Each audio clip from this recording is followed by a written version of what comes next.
Os queridos irmãos e irmãs, outro dia uma meditação sobre uma coisa simples, né, da nossa vida. Passei na frente de uma churrascaria e o símbolo da churrascaria era um boi fazendo um ok, né? E eu pensava, que coisa mais fora de lugar no final das contas, né? Porque nenhum daqueles que estão lá no espeto e no rolete, com certeza, está fazendo ok para as pessoas que entram na churrascaria. Mas a imagem também vende, né? E torna mais simpático também estarmos ali. Eu penso que acontece hoje a mesma coisa com a cultura do mundo que é contrária ao Evangelho. Colocamos nas redes sociais todo mundo sorrindo, todo mundo se abraçando, todo mundo dizendo que o mundo é feito de paz e amor, e no entanto, por trás dessa máscara e dessa aparência de felicidade, vão passando valores que trazem em si a morte.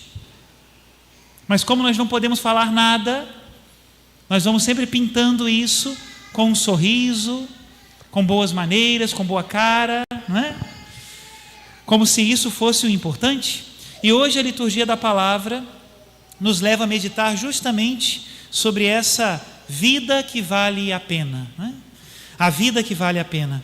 O livro da carta aos Hebreus, que está lá na primeira leitura, foi um livro escrito num tempo de grande dificuldade para os cristãos. Estavam todos sendo perseguidos. E no momento de grande dificuldade, nós precisamos fazer um discernimento, não é? E um discernimento justamente sobre aquilo que é o mais importante da nossa vida. Na hora que nós precisamos agarrar com força a nossa vida, no momento da dificuldade, só sobra aquilo que é mais importante. E a primeira leitura de hoje nos faz um verdadeiro resumo, não é? Perseverai no amor fraterno. Isso é importante.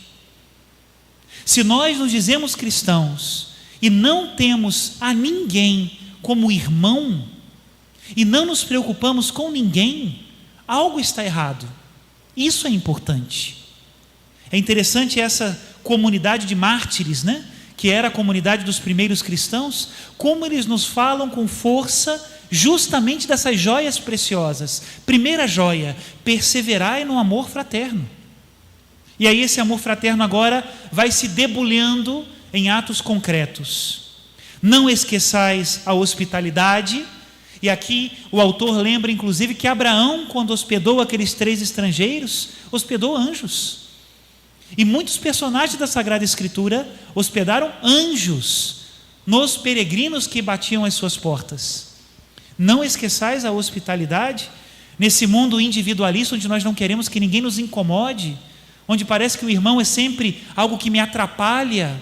Não esqueçais a hospitalidade. Depois, ainda falando do amor fraterno, lembrai-vos dos prisioneiros, como se estivesseis presos com eles. Lembramos aqui, lógico, a carta aos Hebreus está falando dos cristãos que estão prisioneiros por causa da fé. Mas nós podemos lembrar de todos os nossos irmãos prisioneiros. Nós não estamos aqui para julgá-los e dizer se é justo ou não que estejam atrás das grades. Isso é tarefa de outros. Nossa tarefa aqui é lembrarmos-nos deles e amá-los. Na nossa cidade nós não temos nenhuma penitenciária, mas graças a Deus nas cidades que existem esses lugares, né, de as penitenciárias, também existe a pastoral carcerária, justamente para chegar lá o Evangelho. E não só o Evangelho, mas também o amor fraterno. Aqui na nossa paróquia nós temos, por exemplo, a alegria de termos o diácono Lino, né? Que quando nós tínhamos aqui a casa de custódia, ele era da pastoral carcerária. E como ele me dá, que alguém quiser algum dia conversar com ele, o testemunho de como aquelas pessoas que estavam ali encarceradas o chamavam de pai, o tratavam com carinho. Era ele que tinha olhos para ver os problemas de saúde que às vezes aconteciam lá dentro das celas, e as coisas que precisavam de um olhar de irmão e de humanidade. Perseverai no amor fraterno. Próximo versículo. O matrimônio seja honrado por todos e o leito conjugal sem mancha. Olha que importante. Outro desses valores do mundo que muitas vezes são apresentados como caminho de felicidade e na verdade é caminho de morte. morte. Adultério é caminho de morte.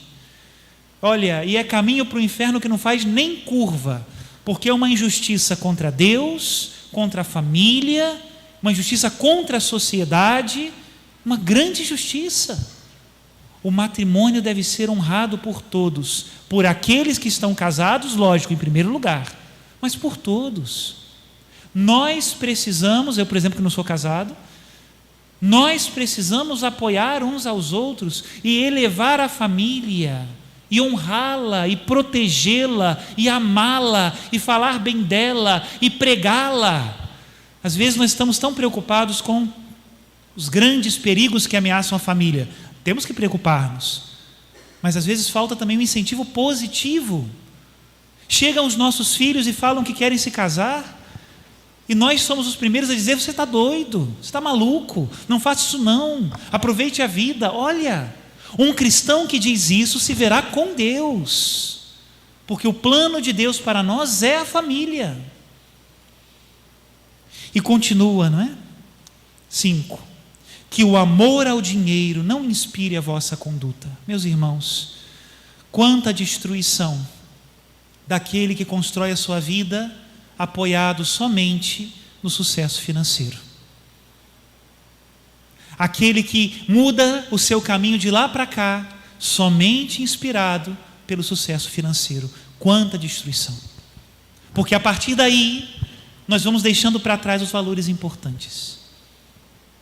Queremos às vezes até fazer o bem. Não, padre, no fundo, eu sempre estive pensando na minha família. É verdade. Mas deixou para trás o mais importante.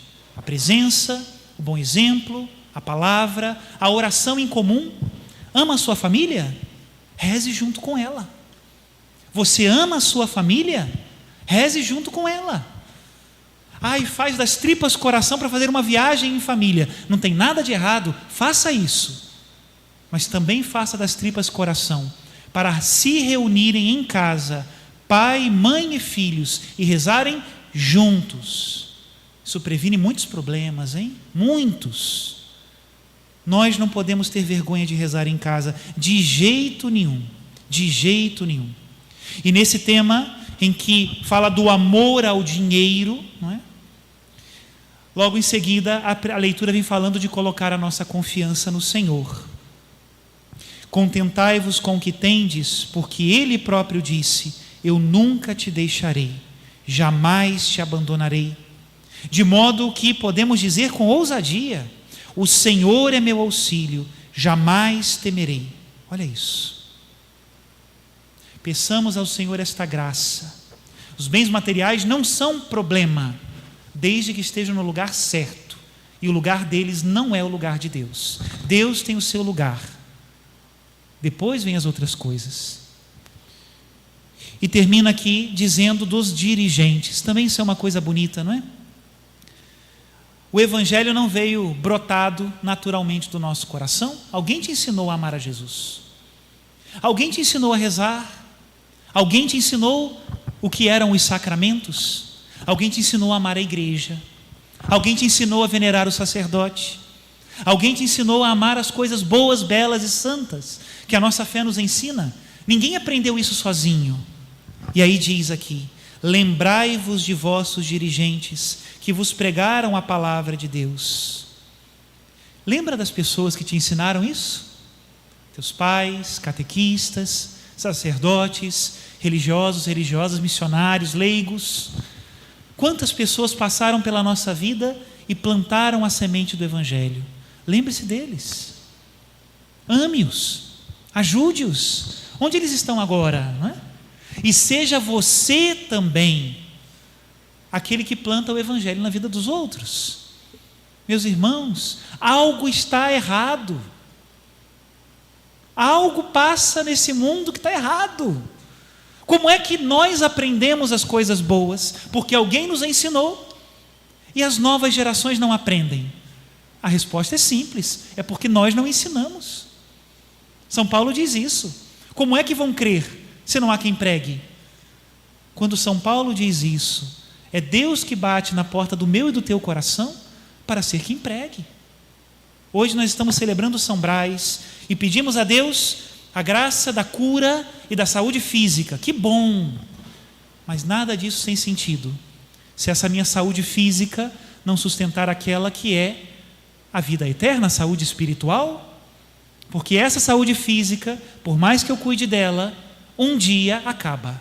Tem prazo de validade? Tem sim. E nós não sabemos muito bem quando é não, hein?